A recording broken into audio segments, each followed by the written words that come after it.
Hello everyone, welcome to the Lightning Ball channel. If you haven't yet subscribed to my channel, please do so and activate the notification bell.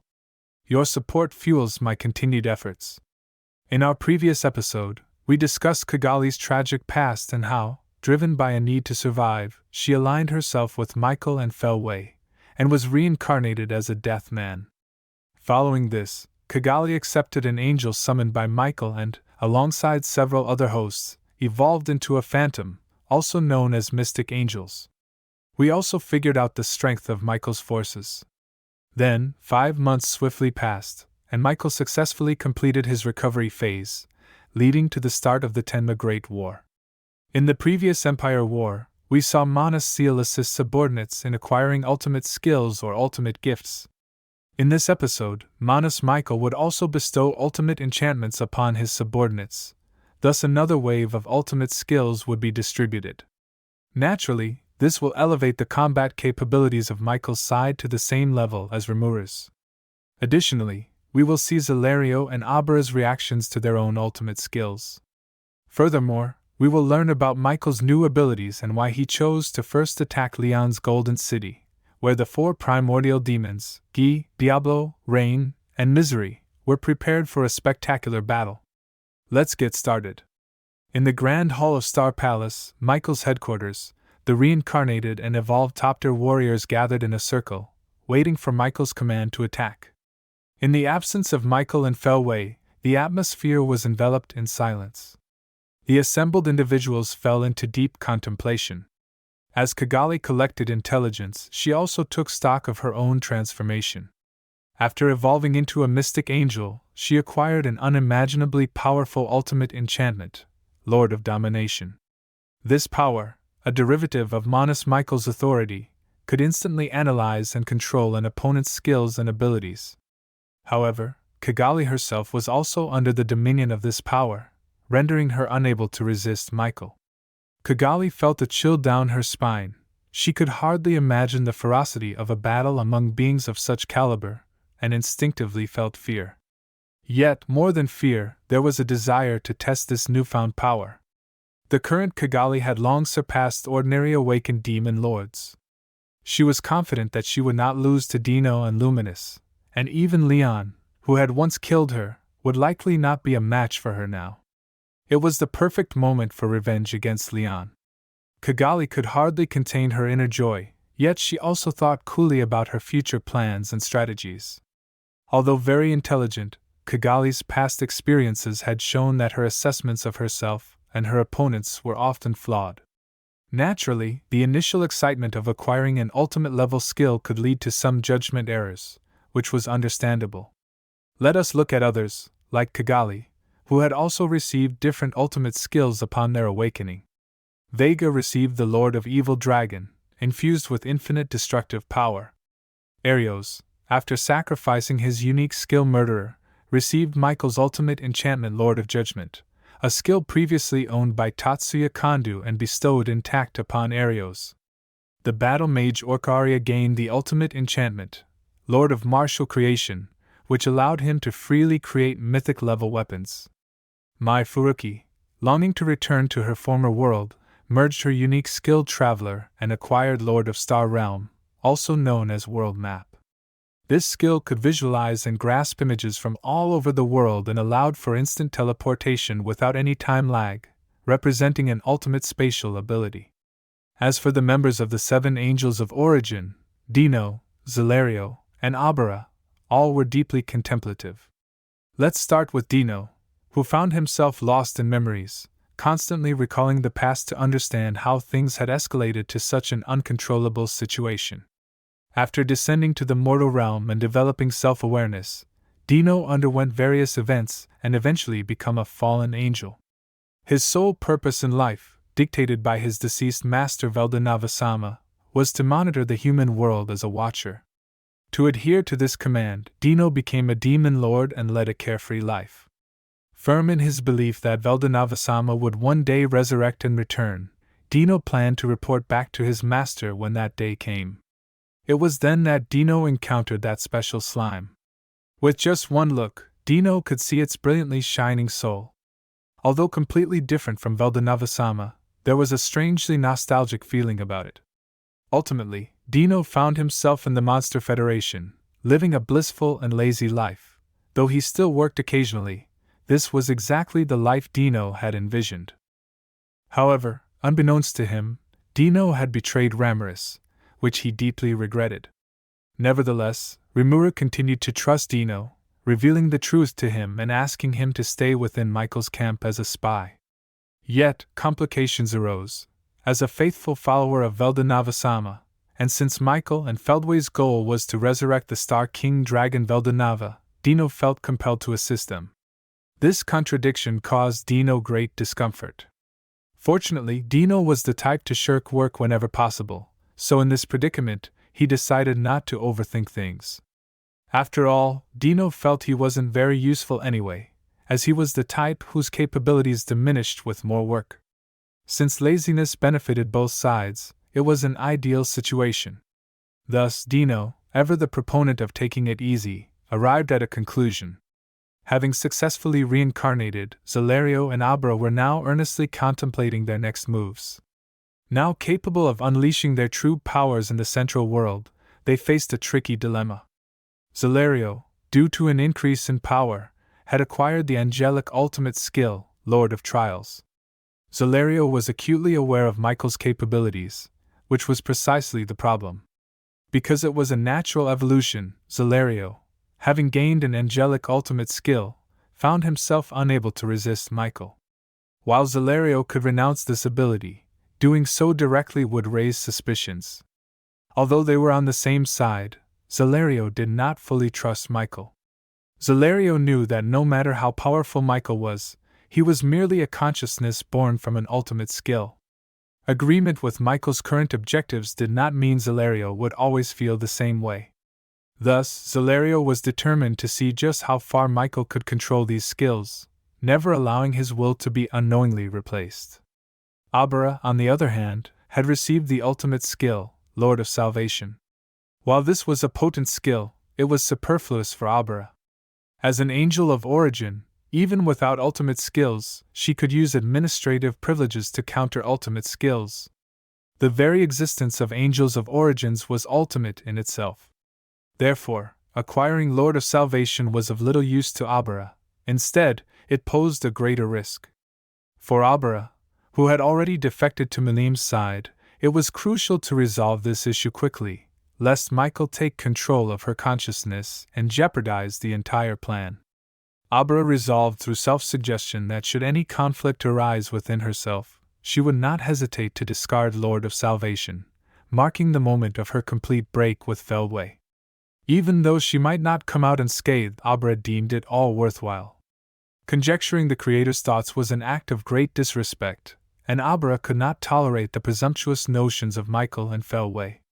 Subsequently, accompanied by solemn chimes, the grand doors slowly opened, and a composed Michael entered, accompanied by Feldway and Frost Dragon Velzard. Michael declared the meeting open and commanded my Furuki to display the entirety of the central world, highlighting the territories of the 6 demon lords with illuminated points.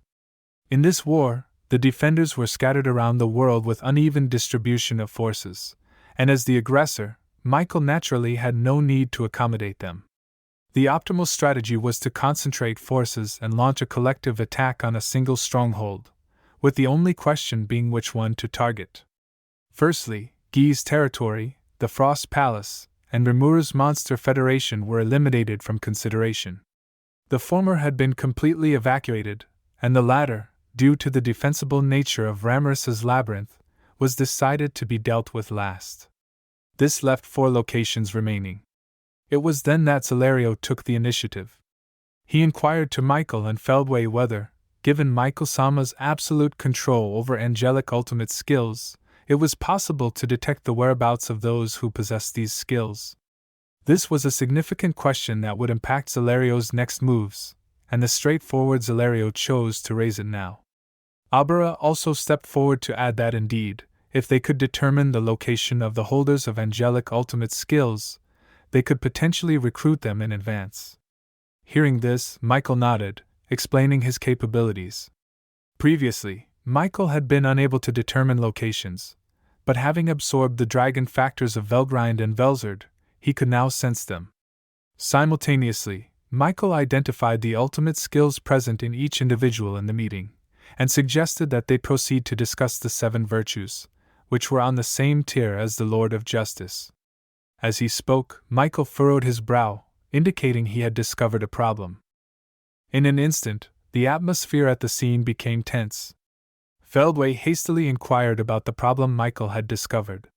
Michael explained that he had already reclaimed Velgrind's Lord of Charity, while Velzard's Lord of Patience remained with Velzard. Along with his own Lord of Justice, that accounted for 3 of the 7 virtues.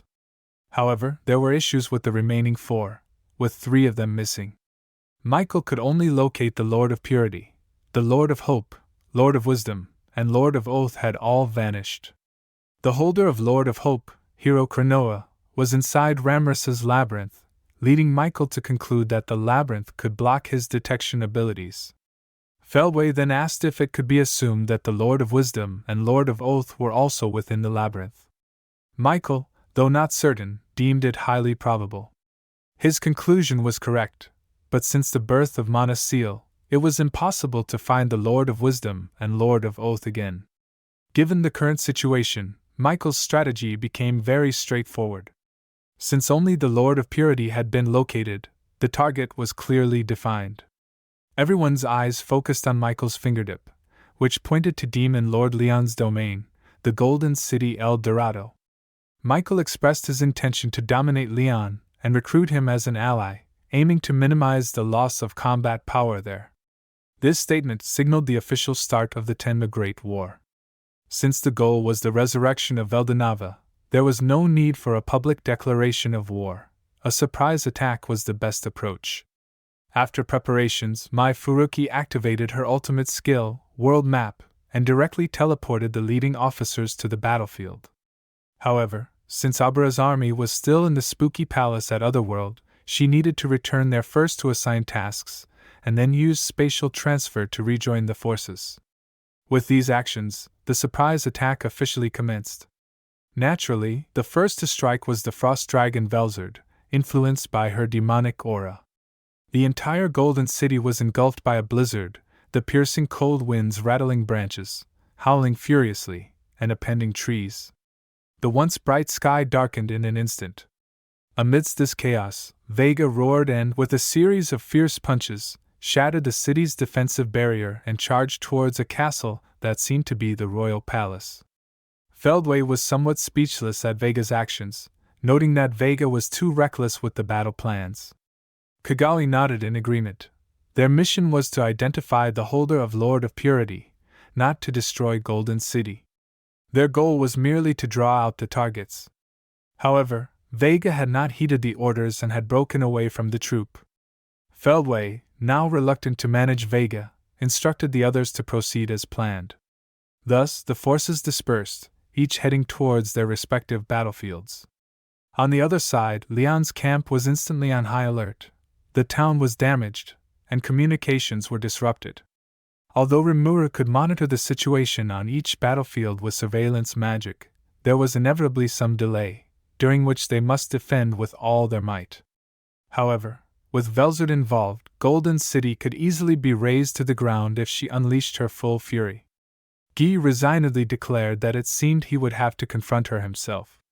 At that moment, Rain also stepped forward, determined to show off her true capabilities that day. Misery scoffed at Rain's arrogance. With the plan set, Guy, along with Rain and Misery, took the lead in facing the enemy. Just then, Diablo mocked Rain and Misery as being too weak to be of much use, admitting that he initially did not want to assist Guy. However, since it was an order from his master, Rimuru-sama, he would join them. With a sneer that seemed almost gracious, Diablo laughed, provoking Rain to retort. Misery shook her head in resignation, and the impatient Guy loudly scolded both Diablo and Rain. Watching them depart, Leon couldn't help but remark on the surprisingly good relationship among these 4 annoying primordial demons. However, now was not the time for ease. All available forces had been deployed, not only Leon's knights but also the strongest subordinates of Rain and Misery, who had grown into demon peers following Rain and Misery's evolution. Yet these forces were still caught in a tough battle, which was to be expected given that the enemy possessed ultimate skills, while those without such powers could only desperately stall for time. Leon, facing the risk of being dominated, could not make any rash moves. He could only sit anxiously on his throne, waiting for good news while constantly monitoring the surroundings. Shifting the perspective to Rimuru's side, upon receiving Dino's report, Rimuru was astonished. While Michael's actions were anticipated, what was truly speechless was Obera's move. According to Dino's intelligence, after returning to Spooky Palace, Obera had directly led her troops out of Michael's camp, a fact not even Michael was aware of yet, as Dino had already informed Rimuru. Dino noted that aside from himself staying behind to keep watch, all other officers had been deployed, including Pico and Gracia, whom Dino asked Rimuru to be lenient towards if encountered. Rimuru nodded in agreement, and immediately called for an emergency gathering of his subordinates. However, it was clear that Dino still had more to say. Rimuru, in a rush, urged Dino to keep it brief. Dino expressed a deep nostalgia for the past and urged Rimuru to quickly deal with Michael so that he could return to the Monster Federation sooner. Rimuru was surprised, amused, and somewhat exasperated, reminding Dino that, technically, he was still part of Michael's camp. Dino retorted, asking Rimuru not to be so cold, and inquired if Rimuru had apologized to Ramirez and the others in the labyrinth on his behalf. Rimuru responded that such matters were Dino's own responsibility. Rimuru's urgent need to disconnect and prepare for battle contrasted sharply with Dino's idle desire to chat. Dino expressed his hope that nothing would happen to Rimuru, who in turn stated that he intended to live an interesting life as a slime, quickly resolve the enemy threat, and then spend enjoyable days with his friends, including Dino. With that, their communication was finally cut off. At this moment, everyone gathered in the labyrinth's control room, where a large screen displayed the image of Golden City. However, the city was now covered in a blizzard, making it impossible to see anything, and there had been no contact from Leon, indicating that local communications were also disrupted. Trusting Dino's word, they had to dispatch forces quickly. However, the enemy's plan was still unclear, and sending too many reinforcements could weaken the labyrinth's defenses, potentially causing a significant problem. After a swift discussion, Veldora, Zijin, and Trainee continued to guard Ramirez and the labyrinth. Rimuru, Benimaru, Ranga, Sue, and Kamara mobilized to support Leon. Before departing, Rimuru repeatedly instructed Veldora, emphasizing the real crisis they were facing and entrusting everything at the labyrinth to him. Veldora assured that with him there, everything would be fine. Rimuru also checked if Benimaru was willing to join the battle, considering his wives were pregnant. Benimaru dismissed these concerns as needless, stating that even if he fell in battle, Hakuru would protect Momiji and Albi's well, and he firmly believed in his own victory and never doubted Rimuru-sama's triumph. Hearing this, everyone nodded in agreement. With their resolve firm, they activated the teleportation magic. Let's change our perspective to Kagali. She was still astonished by her own transformation. Not only had she preserved her self-awareness, but she had also gained a certain degree of authority and remarkable power. Realizing that if she did not seize this opportunity to escape now, there might never be another chance. The astute Kagali, from Michael's recent conversations, gleaned that Michael was unable to detect what was inside Ramirez's labyrinth, indicating that the labyrinth was absolutely safe. As long as she could escape there was hope. Fortuitously, she was theoretically still allied with Rimuru, so Kagali decided to act quickly. Thus, she contacted her most reliable card, Laplace. Hearing from Kagali, Laplace was overjoyed. Kagali was brief, explaining that the situation was urgent and they needed to act quickly. She instructed Laplace to hurry to Golden City to meet up with her. Consequently, Laplace joined the battle. In this way, as the multiple forces intermingled, the battle began to develop in an uncontrollable direction. Alright, that's all for this video. In our next episode, we will see the four primordial demons, Gi, Diablo, Rain, Misery, collectively go into battle, facing Velzard, Zalario, Pico, and Gracia respectively. Gi will also uncover the reason behind Velzard's domination. Additionally, we will witness Rain's miraculous abilities transform the battle into a tea party among four ladies. The next episode promises to be very exciting and interesting. If you enjoyed this video, please like, comment, and subscribe. Your support is greatly appreciated. See you in the next one.